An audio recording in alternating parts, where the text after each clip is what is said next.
கடவுளுடன் காலை வணக்கம். புனித மார்க்கு எழுதிய நற்செய்தி 1 அதிகாரம் 21 முதல் 28 வரை உள்ள இறைவார்த்தைகள். இயேசுவும் சீடர்களும் கப்பர்நகாம் ஊரில் நுழைந்தார்கள். ஓய்வு நாட்களில் இயேசு தொழுகை கூடத்திற்கு சென்று கற்பித்து வந்தார்.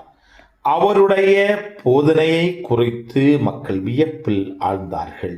ஏனெனில் அவர் மறைநூல் அறிஞரைப் போலன்றி அதிகாரத்தோடு அவர்களுக்கு கற்பித்து வந்தார். அப்போது அவருடைய தொழுகை கூடத்தில் தீய ஆவி பிடித்திருந்த ஒருவர் இருந்தார். அவரை பிடித்திருந்த ஆவி, நாசரேத்து இயேசுவே, உமக்கு இங்கு என்ன வேலை? எங்களை ஒழித்துவிடவா வந்தீர்? நீர் யார் என எனக்கு தெரியும். நீர் கடவுளுக்கு அர்ப்பணமானவர் என்று கத்தியது.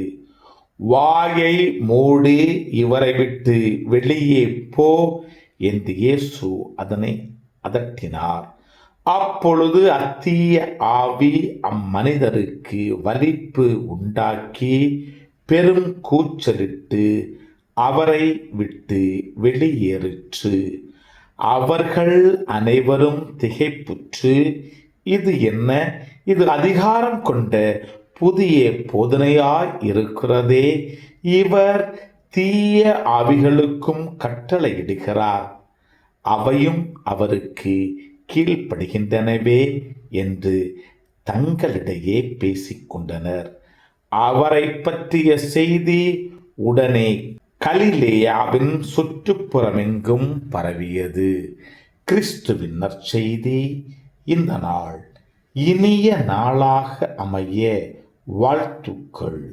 பல பல பல புதுமைகள், பெருமைகள், இனிமைகள் இறங்கிய நல்ல நாள், ஒரு நல்ல நாள், நம் தேவன் தந்த நாள். இது நல்ல நாள், ஒரு நல்ல நாள், நம் தேவன் தந்த நாள்.